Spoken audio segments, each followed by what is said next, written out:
افق کے لغوی معنی بات کو الٹ دینا ہے، حقیقت کے خلاف کچھ بنا دینا۔ اسی مناسبت سے اس کے لغوی معنی جھوٹ اور افطرا کیے جاتے ہیں۔ اگر یہ الزام کسی حوالہ سے بولا جائے تو اس کا معنی بہتان بن جاتا ہے، بدترین قسم کا جھوٹ جو حق کو باطل سے اور باطل کو حق سے بدل دے، پاک دامن کو فاسق سے اور فاسق کو پاک دامن بنا دے، افق کہلاتا ہے۔ غزوہ بنی مصطلق سے جب رسول صلی اللہ علیہ وسلم واپس مدینہ آنے لگے تو ایک مقام پر پڑاؤ کیا۔ اس غزوہ میں آپ کے ساتھ ام المومنین عائشہ بنت ابی بکر بھی تھیں، جو ایک حوض میں سفر کرتی تھیں، اور چند مخصوص آدمی اس حوض کو اونٹ پر لادنے اور اتارنے کا مقرر تھے۔ حضرت عائشہ لشکر کے روانگی سے کچھ پہلے لشکر سے باہر رفع حاجت کے لیے تشریف لے گئیں۔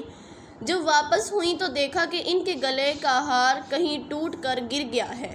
وہ دوبارہ اس ہار کی تلاش میں لشکر سے باہر چلی گئیں اور واپس آنے میں کچھ دیر لگ گئی اور لشکر روانہ ہو گیا۔ آپ کا حوض لادنے والوں نے خیال کیا آپ اندر تشریف فرما ہیں، کیونکہ آپ کی عمر مبارک اتنی زیادہ نہ تھی تو وزن محسوس نہیں ہوتا تھا۔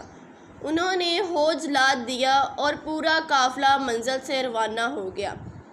آپ منزل پر واپس آئیں تو کوئی آدمی موجود نہیں تھا۔ تنہائی اور اندھیری رات سے سخت گھبرائیں اور اکیلا سفر کرنا بھی مشکل تھا، اس لیے آپ یہ سوچ کر لیٹ گئیں کہ جب اگلی منزل پر مجھے نہ پائیں گے تو میری تلاش میں ضرور یہاں آئیں گے۔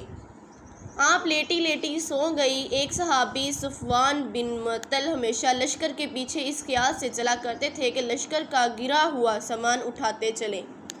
جب اس مقام پر پہنچے تو حضرت عائشہ کو دیکھا، چونکہ آپ آیت پردہ سے پہلے ام المومنین کو دیکھ چکے تھے تو پہچان گئے، اور انہوں نے مردہ سمجھ کر انا للہ و انا الیہ راجعون پڑھا۔